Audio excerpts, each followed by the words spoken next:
दोस्तों, मेरी काली वाली गाय दूसरी गाय का दूध पी जा रही है। पता नहीं क्यों पूछना पड़ेगा कि किसी से। दोस्तों, कल मेरे घर पर पूजा था, इसलिए डेयरी का काम जल्दी खत्म करके घर पर आ गया। राधे राधे दोस्तों, आज मेरी डेयरी फार्म स्टार्ट करने के 365 दिन, चैलेंज का 253वां दिन है।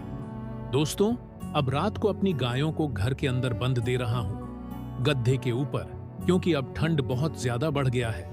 अंदर जाते ही बैठ जाती है सब। Please subscribe.